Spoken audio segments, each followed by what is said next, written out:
Hello, Assalamu alaikum, and welcome to another episode of BM Discourse.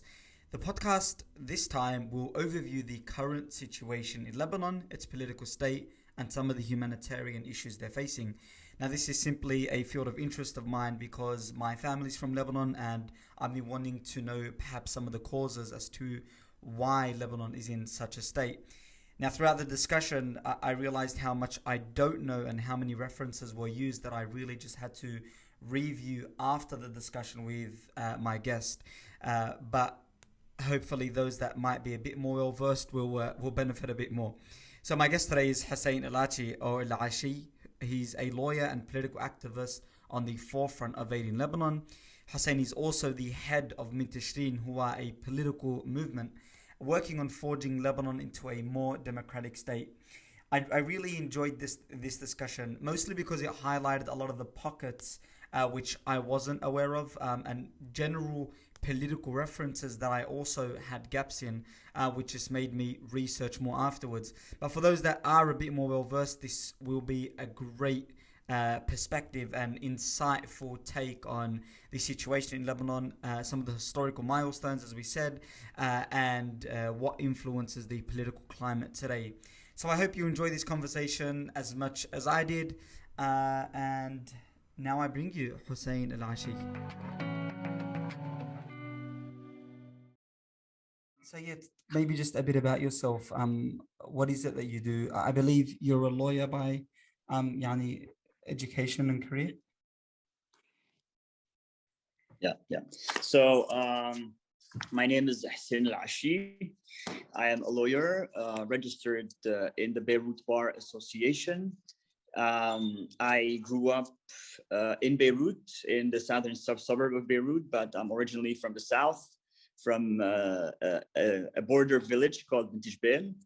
I went to school here. I was born and raised here in Lebanon, and I graduated in 2006 from school, 2010 from law school, Université Saint-Joseph. So I'm French educated, actually.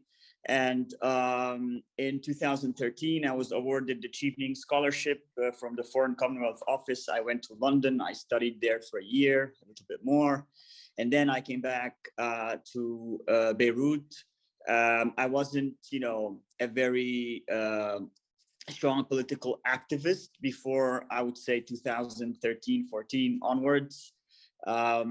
Before that, I was, of course, part of the Lebanese, political narrative back in my college years. I was, working that, the furthest I've been personally to politics was university. That's it. We're going to get to that later, but we're a generation that was completely excluded from the political life. And why is that? Like, why is it that you guys were excluded from the political life? So politics in Lebanon, as you know, is a tribal politics. It's basically tribes. Even though some political parties, the traditional political parties you hear about, say that they adopt, let's say, ideological positions. They say they're socialists, or some of them say they're liberals. It's not really the case. It's just an empty shell. When it comes to politics, what's inside that shell is just sectarianism and tribalism. And in that type of system, see, even if you're a supporter or even if you're a member of these political parties, the decision-making process is limited to a very small number of people within these political organizations, mainly the Zaim, so the leader, who is not the leader in the sense of, the common law politics or the common politics you're part of.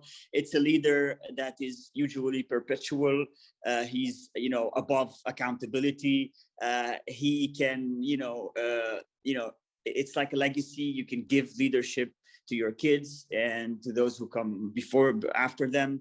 So basically what you do when you're a political activist within one of these parties is that you just execute what the leadership wants, sometimes without even knowing or without even taking part of this decision making.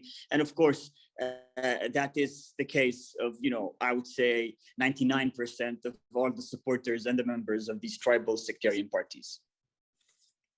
Wow. And what's the political structure like? I believe there's what would you classify like three main parties, and maybe can you just explain like three main parties and elaborate on that? Yeah, sure. So first, excuse my sectarian language, but it's Lebanon, so we have to speak in sectarian, using sectarian terms. So Lebanon is, I would say, a sectarian vitocracy. Okay, vitocracy means each tribe, each sect has a veto power within that system. I'm going to give it to you. I mean, as they say in Arabic. So I'm going to start from the end. Going back now, this is a system that has evolved through time. There was always, these tribes were always here even before the foundation of Lebanon. They were occupying certain areas in Lebanon. There used to be, of course, infighting. They have always been used by external powers, by regional powers, but also by international powers. We remember, for example, to start your story, I'm going to start with 1860. In 1860, there was a huge war in the mountain that lasted for a couple of years between the Maronites and the Druze, because Mount Lebanon back then was Lebanon. It was just, the two mountains. After that war, there was a convention, a conference actually in Vienna. And in that conference, the international powers got together and they decided that each international power, each country will be a sort of a tutelage authority over a confession or a sect. For example, the Shia and the Sunnis were under the Turks. The British took the Druze. The French took the Maronites. The Russians took the Orthodox sect. The Austrians are Catholics. So imagine, from 1860, that was the case. Fast forward, we go to I would say, I would just jump straight ahead to 1920, when after the French tutelage decided to create, Lebanon al-Kabir, Le Grand Liban, Grand Lebanon. So they added a couple of territories from the Bekaa and a couple of cities, and they created, I'm not going to say the same territory we have today. More territory was added later on, but it's the form of Lebanon we know of. And under that form, it was a system where there was kind of equilibrium. It wasn't a real equilibrium because the Christians had a little bit more power than the Muslims, but it was a division of power. And so going through history in the years to come, every time there was any geopolitical problem or international problem, the confessions, the sects were just mere tools in these conflicts. And after each conflict, the social contract we had was tilted and shifted just a little to reflect the winner and the loser. So I would say, for example, post-independence, we had a couple of conflicts in 58, but mainly in 75. After the civil war erupted here in Lebanon, the social contract was amended to reflect more, let's say, equilibrium, but it wasn't really, because the Christian had lost and the Muslims had won, because before that it was a Maronite state. This is what they say. So they say that the Maronites used to rule Lebanon under a presidential system where the executive was really concentrated with the president of the republic. After that, they gave that power to the Conseil des Ministres, donc for the ministers, the Council of Ministers. And it was more of what, of course, is known as the Sunni era. And from 1990 up until 2005, the assassination of late Prime Minister Rafiq Hariri, it was the Sunni era. And then, of course, from 2005 up until today, here in Lebanon, they call it the Shia era. So if you just look at our modern history, you would realize that it's a never-ending cycle. It's a vicious cycle of conflicts, of power shift between these sects. And every time there is any kind of, even if it's a just small feud between geopolitical or regional or international powers, we're the first to hear of it. We're the first tools to be used in such conflict. And this is what we're trying to change today. Today, we are trying to really put an end to this vicious cycle. We are trying to shift from this system, sectarian system, to a civil state where citizens get the rights directly from the state and not having to go through the proxy of a sect, of a sectarian leader, sectarian institutions, organizations, schools, universities, hospitals, you name it. They are, they are states within a state. So it's not just Hezbollah who is a state within a state because they have arms. Other factions as well have, a structure that has everything, and they provide, these services, and they have clientelistic networks that don't just stop at the public sector. It goes further. It goes to the private sector, and I insist on the private sector because the main interests in this country, the big interests, the big businesses are all monopolized and are all part of the big cake that they cut together. I'm talking about banks, I'm talking about quarries in the mountain, I'm talking about the oil and gas.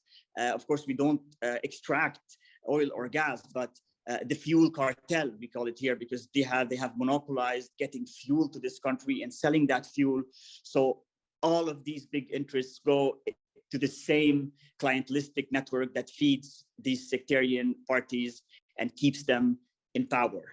Now, the good thing, and it's not actually good, but it's good if you see it on the macro level, is that the old Lebanon is gone.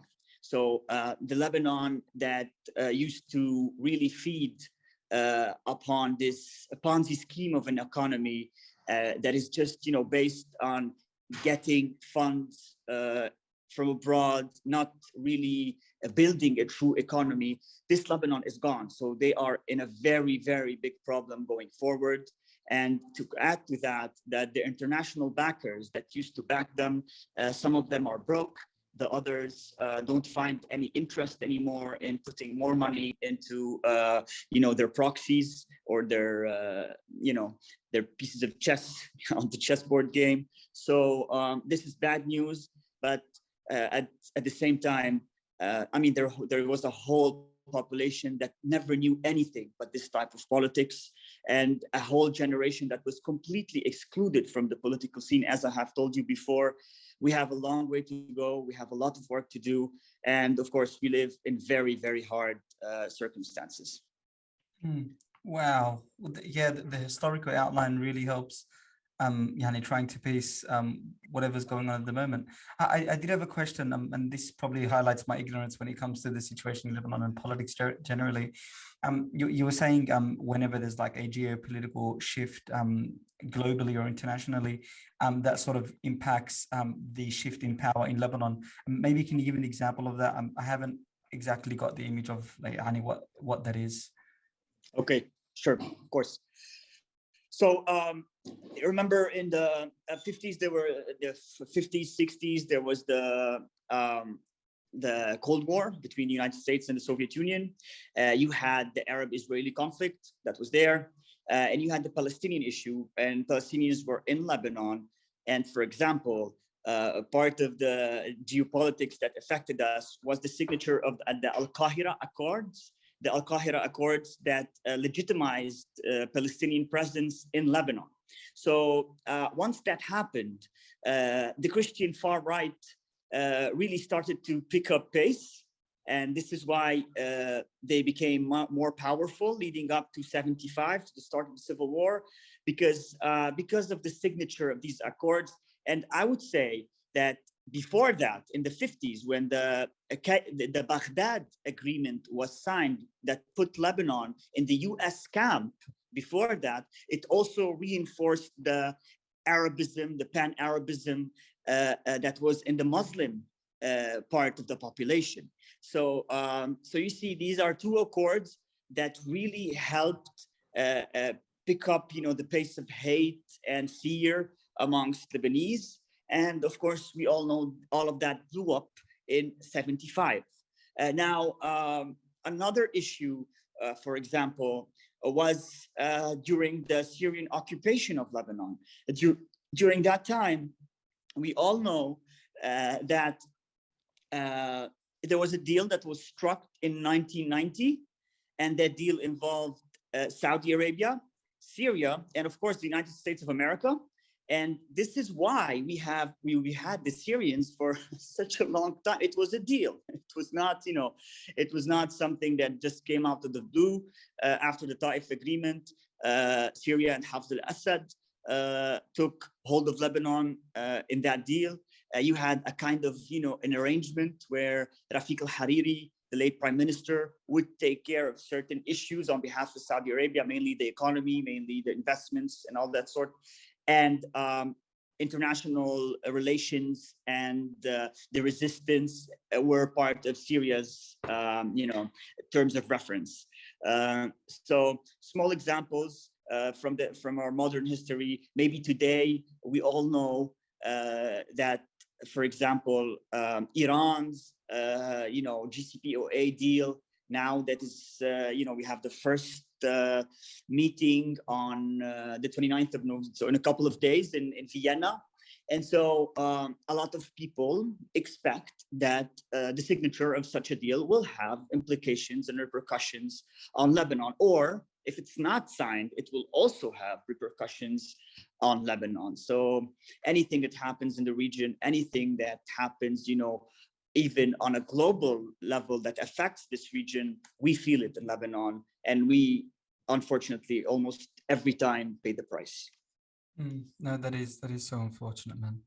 And maybe just are you able to, perhaps for those that aren't aware, and well, I only just skimmed this detail, I don't know too much history too. The civil war in Lebanon that erupted in 1975, and then of course ended in 1990. Maybe can you give us a brief overview as to what that was and why that happened, and then how we ended? Yeah, so I would recommend for anyone who would really like to know, what happened during the civil war, to watch a documentary called Harb Lubnan, The War of Lebanon. It's a 10-part series documentary. It's a really good documentary in terms of, information and timeline.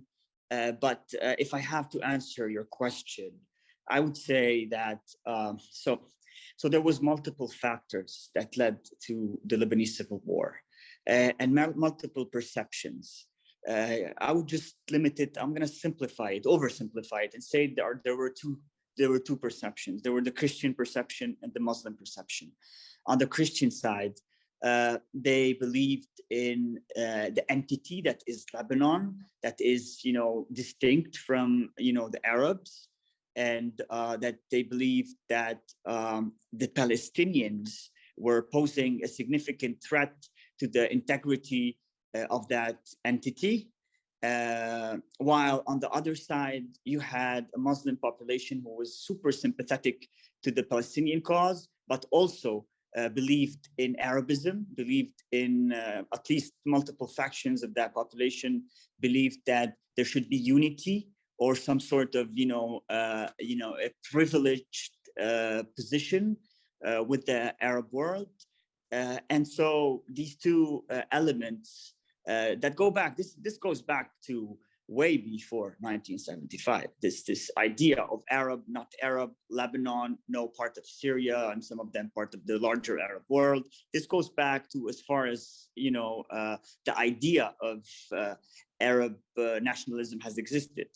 And so another element that really reinforced that schism between the two perceptions was the lack of social justice. Because the big chunks of the Muslim population believed that the Christians had much more power. They had much more economic power. They had much more interests within that state. And on the other hand, we know one way or the other that when the French designed this entity, they had also the Christians in mind, right? To give them some sort of what we call, or what we hear always, is a refuge for minorities. So Lebanon was designed in that way. Of course, I don't agree with any of the two perceptions. I'm just giving you a description of what led to having too much tension, to the point that a single bus filled with Palestinians coming from a soccer game passed through a Christian neighborhood. A couple of days prior, two Christian Kata'ib members had been killed. So there was a lot of tension. So they went through that neighborhood, and they were, of course, shot in that bus. And we all know it's called the Ain al-Rumani bus. And when I say Ain al-Rumani, I know many of you heard what happened almost a month back in the Ain al-Rumani neighborhood as well, when 6-7 people were killed because of protests against the judge that is now taking care of the investigation in the port explosion. So it always goes back to the same fault lines. It always goes back, to the same borders. We call them, the borders between the regions. And of course, we are all actively working every day to stop any drift towards civil unrest. Most definitely. And how would you describe the current state and the current tension between the different, or the three main branches in Lebanon, so the Shia, the Sunni, and the Christians? Like, what's it like at the moment? Would you say it's dialed down a bit? Is it pretty much the same? So I would say that the tension is still there, okay? And the tools that they have used 100 years ago are still being used today. When I say tools, I mean, propaganda machines that just, throw hate, that they throw the culture, the cancel culture. They also push forward the fear of other, and they have been doing so ever since we took to the streets in October 2019. This has intensified, because at the end of the day, they know very well that what happened during the October Revolution was unprecedented. And when they saw hundreds of thousands of people in multiple regions in Lebanon going to the street without being told to do so by their sectarian warlords, that was very scary for the system. So they've tried to create multiple tension fault lines. You discussed, the main issues, right? Yes, Sunni Shia was the main, let's say, problem back, if I go 10 years back. I mean, it was regional at the end of the day. We all know that this has started between very tense relations between Saudi Arabia and Iran. And so we felt it here. After October 17, if you remember the incidents in Khaldi is, on the road to the south. You have the Sunni population, and there was multiple skirmishes with Shia, with Hezbollah. If you remember as well, there was tension just before the revolution between Maronites and Druze in the mountains. See, we talked about 1860. See how far it goes, and it's still there. And of course, they had a war, the mountain war, during the civil war in the 70s. But it happened again in the last couple of years. And of course, lately they took another rabbit from their hat, which is the good old Christian Muslim rift, when we heard about the Tayuni, the Ain al-Rumani incidents, when 7 people got shot, and we almost went into something really unfortunate, something bigger, but it was just stopped at the last moment. But we believe that they really cannot start a massive civil war, because even the population now is much more aware, so they know where this is going. Unfortunately, they still have fanatics from every single side, and small minorities who are willing to carry arms and to kill each other.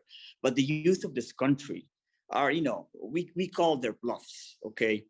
But at the end of the day, even when they bluff and even when they do these, small skirmishes, it scares a lot of people.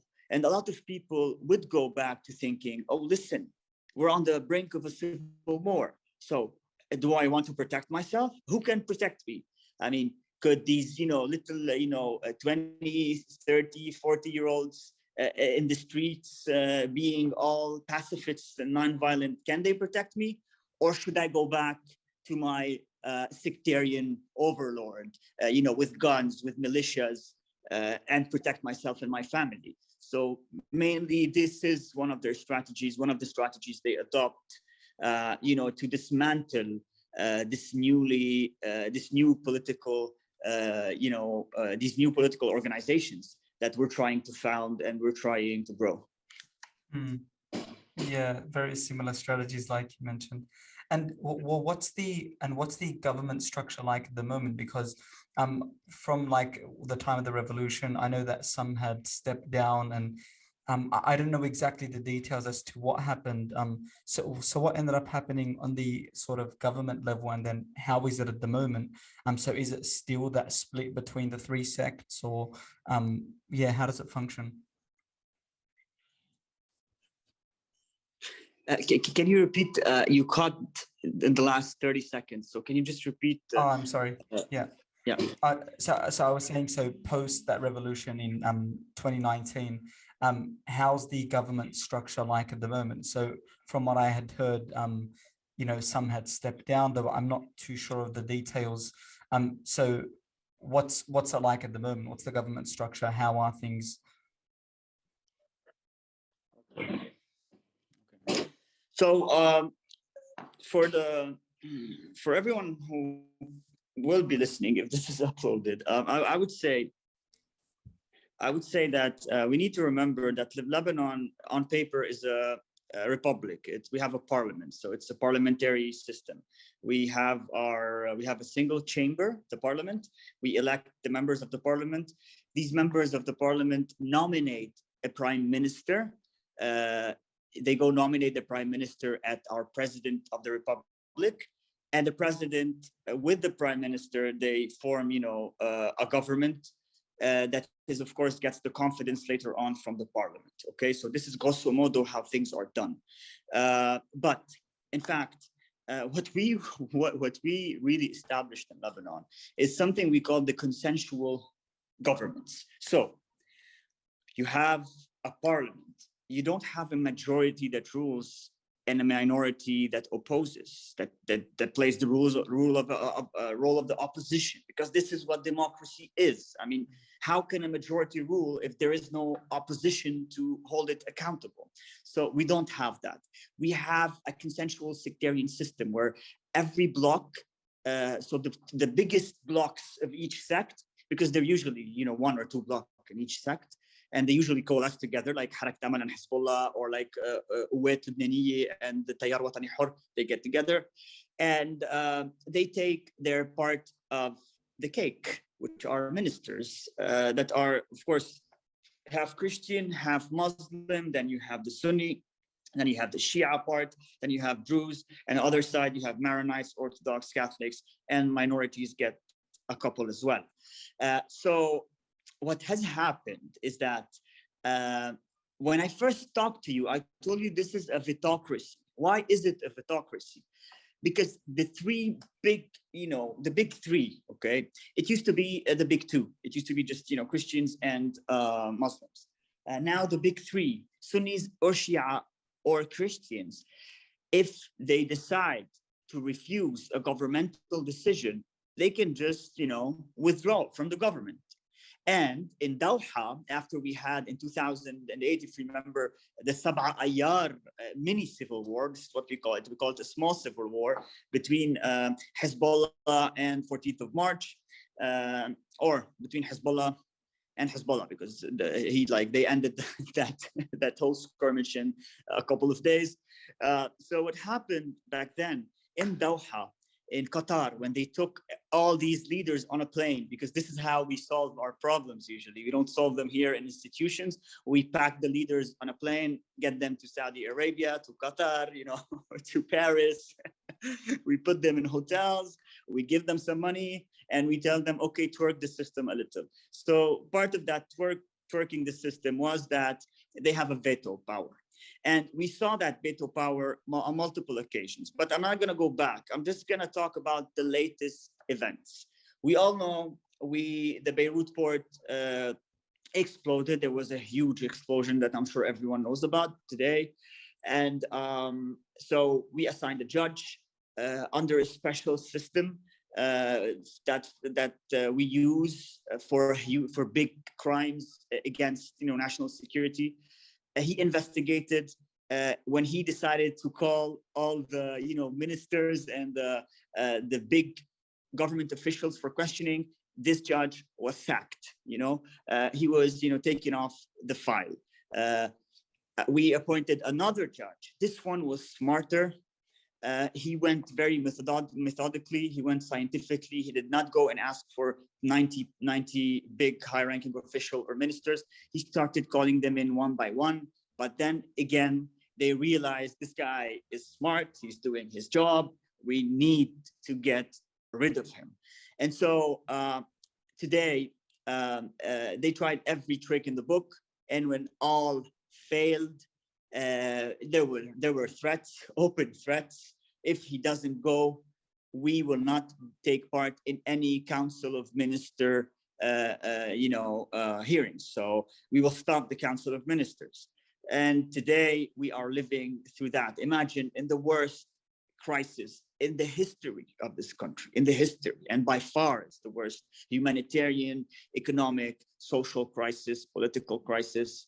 We have a veto power used to take off a judge that is doing his job, and we don't have a running government because of that. Now, I would add the fact that there was tensions, geopolitical tensions that we just talked about, mainly between Saudi Arabia and Iran. And there was also another crisis by which one of the ministers decided to, I'm not going to say decided to openly criticize, because he had criticized in a TV show before the government formation.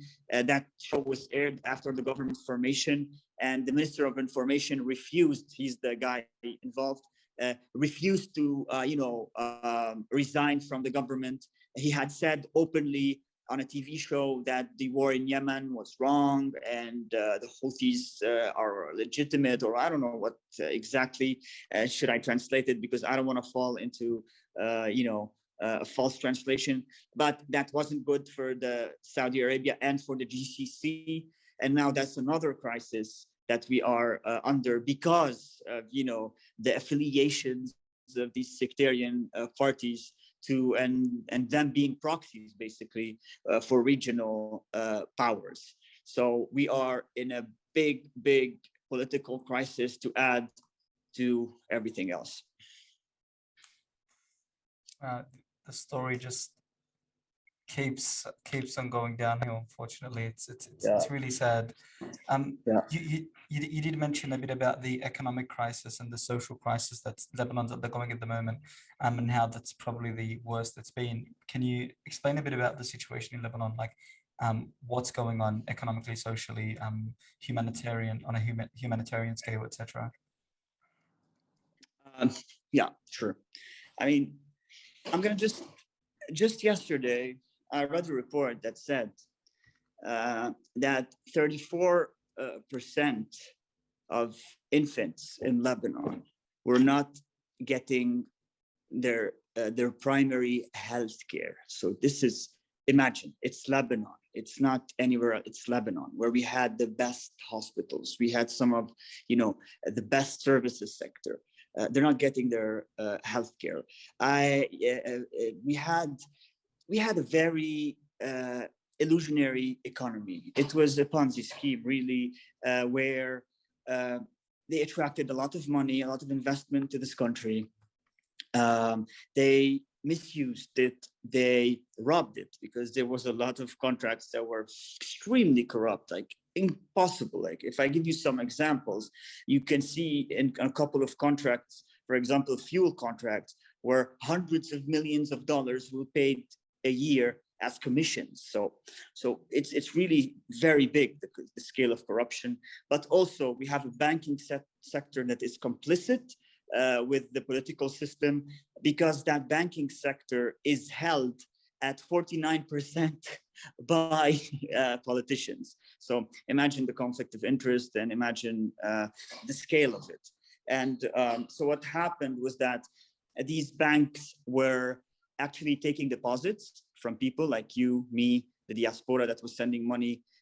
They were using our money. They were using basically our money to fund the government, who was using that money, for scam deals, for commissions, for corruptions. And then the people benefiting from, these funds were not just leaving the funds here, we're transferring the funds abroad.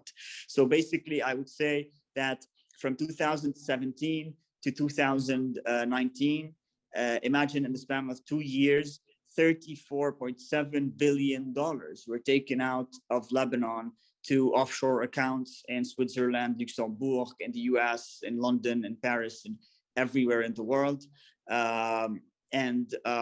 Basically, this was the money of the people, our money, that we thought was safe. Of course, they knew that the Ponzi scheme was about to end, and so they made all these transfers, which, by the way, are legal, but illegitimate, because you can always transfer money from accounts.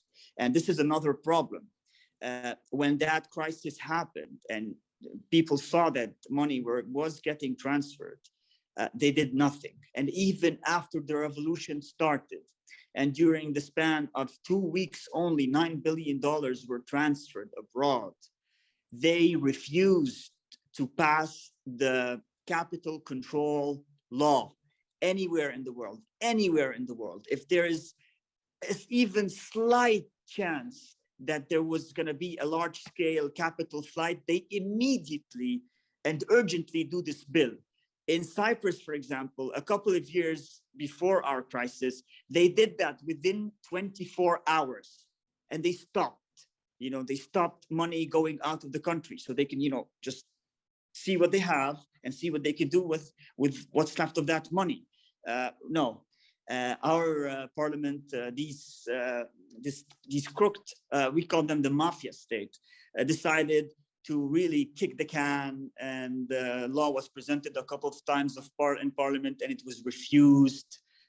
And so they did that mainly to protect their own interests, to protect their own money, and so they can have the discretionary power of who gets to get the money, because transferring the money abroad is getting money, and who gets to be stuck in this system. Now, I gave you this small expose to tell you that a lot of that money, and if we had taken very strict and immediate measures like capital control, like doing a plan, a very well thought of plan with the IMF, getting some funds, if we had done that like any country in the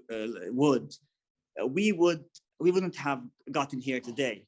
And so today we live in a country where we don't have electricity, where we pay a generator bill that some people have to pay 60% of their income on a generator bill. Imagine. We live in a country where if you want to get 30 liters of fuel, you would be paying almost the half of your monthly income.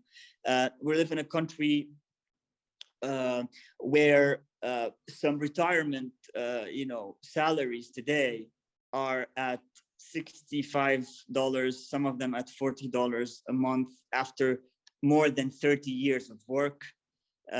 We are in a country where people are dying on hospital doors. You can check that. They are dying on hospital doors. And where, the bare minimum, the bare necessity is not here. It's a really, really big misery that Lebanese people live in today. The only lifeline they have, by the way, is, the diaspora. And I think that a big part of why we still have the minimum to keep going is because almost between $7 and $9 billion each year are being transferred from the diaspora to their relatives, to their loved ones here, and this is what is sustaining people. Oh, that's so unfortunate. Wow. Yeah. And maybe this is a good segue to what it is that you do, Hussein. So I know that you've got an organization up that's working quite actively towards changing a bit of the situation in Lebanon. Maybe this is where you can tell us a bit about that. So what is it exactly that you do, and what are you trying to achieve with this organization? Sure. So when we took to the streets, none of us, had, in mind that we would be forming political organizations. Actually, we all wanted to escape that idea of parties because there was a huge, disenfranchisement, and people hated the word political party because for them it's sectarian, it's bad, it's hate, it's fear, it's war. But with time, we had created what we called a youth-led movement of, mainly youth in the streets doing ground action, doing awareness campaigns. Then when the first COVID wave hit, we did a lot of social relief. But then the Beirut port explosion happened, and that changed a lot of us because, we have always been pacifist, but when we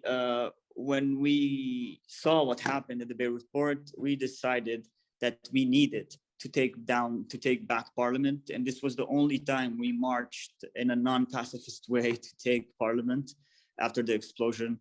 And we were met with brutality, with extreme brutality. 12 members of Mintishrin, of the organization I represent, were severely wounded. And so after that day, we decided that we had two options, right?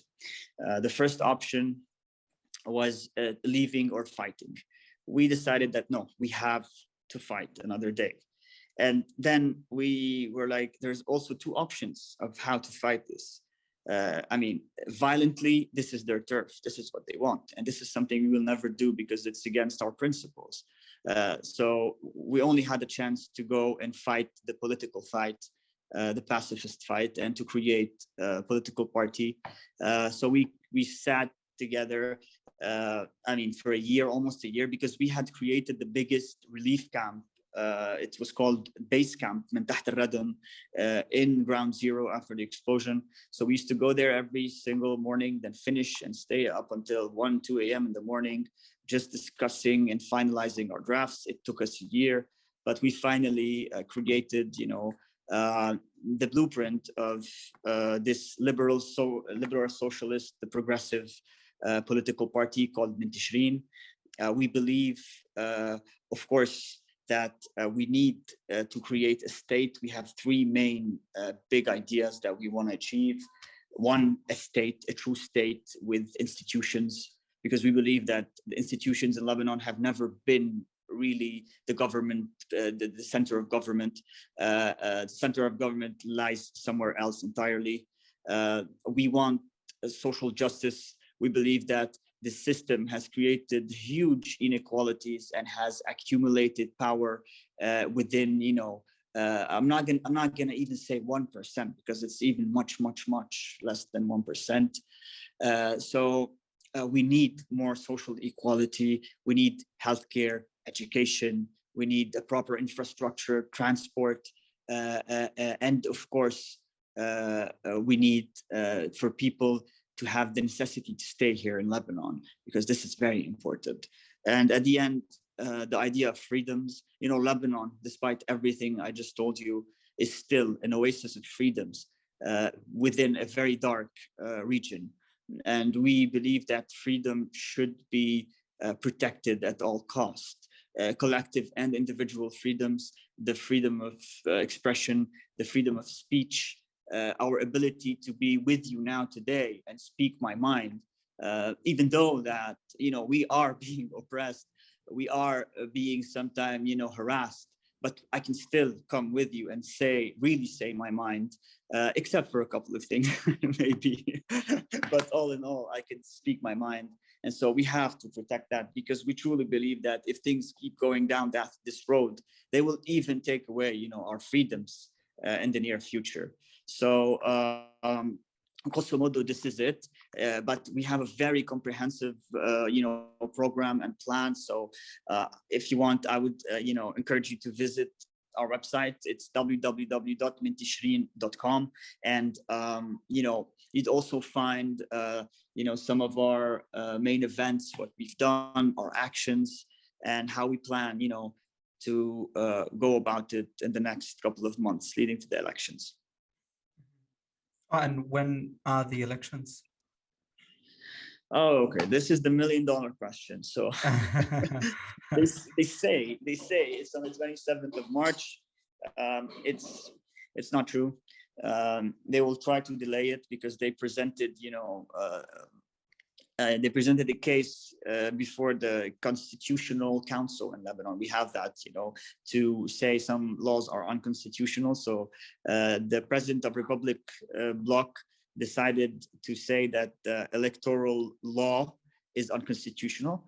And there's a big risk that elections will be reported until the second week of May or third week of May. Mm-hmm. And of course, there's even a risk that this goes further. But let's just say that formally it's on the 27th of March. This is what the law states. Informally, realistically, it's in the second week of May. And in the Lebanese sense, we really never know. And hopefully we'll link all your website links in the description of this video. But how would you, if someone wanted to support your cause, if someone wanted to reach out perhaps and find out more, how can they support you, number one, and then number two, where can they find out more? I'm guessing beyond your site. So our main channel of support is the website. Because we always want informed support. So we want people to really know who they're supporting, who are these people, what they've done, because we have a track record that they can check. They can see what we've done ever since we started, mobilizing back in October 2019. But we also have, a couple of other channels, but we haven't really activated these channels, because I'm going to be very honest with, some of your audience. In Lebanon, they're really scared for new political parties. And so up until today, even though we presented our dossier and everything to the Ministry of Interior, they still have not allowed us to be, officially recognized by the state.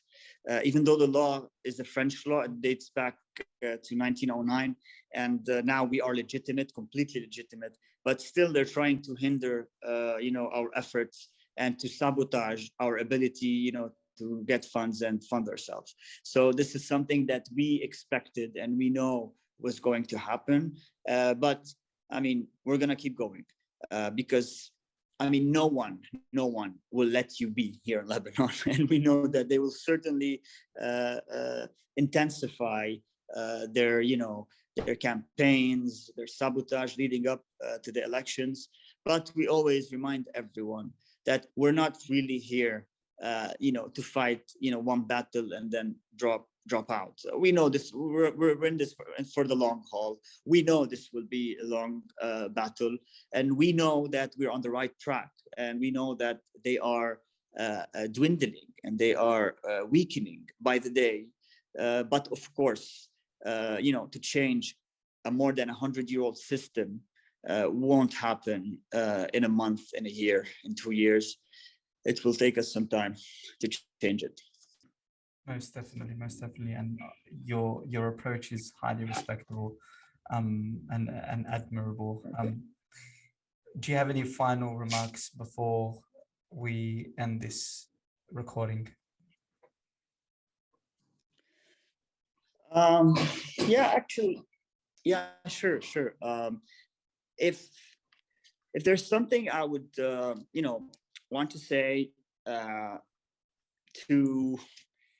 the people in Australia, is that I know that, I've heard as well that even in Australia, our diaspora still has some problems, and they still have some differences, some political differences.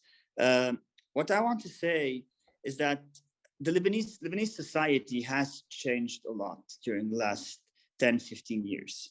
You have been maybe living in more of a bubble than we are when it comes to Lebanese politics, because you're only confronted to ideas that were mostly taken from Lebanon during and after the civil war, and your channels are restricted to these political parties who we know them very well, and they really like to hold this monopoly over certain channels when it comes to diaspora. We're not going to tell you to support us, to be with us. This is your choice, but we ask you and we urge you to talk to us, to you see someone on the internet, on your social media, you see a new party, engage them, ask them questions, maybe go on Zoom with them. We're open to that, and we're always doing it. In Tishrin, every other week, we have an open Zoom session with people from diaspora to meet, to greet, to talk. So engage with us and see that, old politics is dying away. And we just hope that, you get rid of them in your countries before we finish our job. But we're going to stay and we're going to keep doing what we're doing. And thank you so much for all your support, especially after the Beirut port explosion. It means a lot to every single activist that was on the ground. And we've received a lot of aid, support, donations from Australia. So thanks again. And thank you, Bakar. Very nicely said, Hussein. It was a pleasure having you, and your words of wisdom, honestly, you summed up things so nicely and concisely, and I'm definitely looking forward to a future convo where perhaps I can be a bit more well-versed with the issue and we can get into a bit more of the specifics. But until next time, thank you so much, and we definitely hope that the situation gets better in Lebanon. We're praying for it all. Thank you, Bakar. Thank you so much. Take care.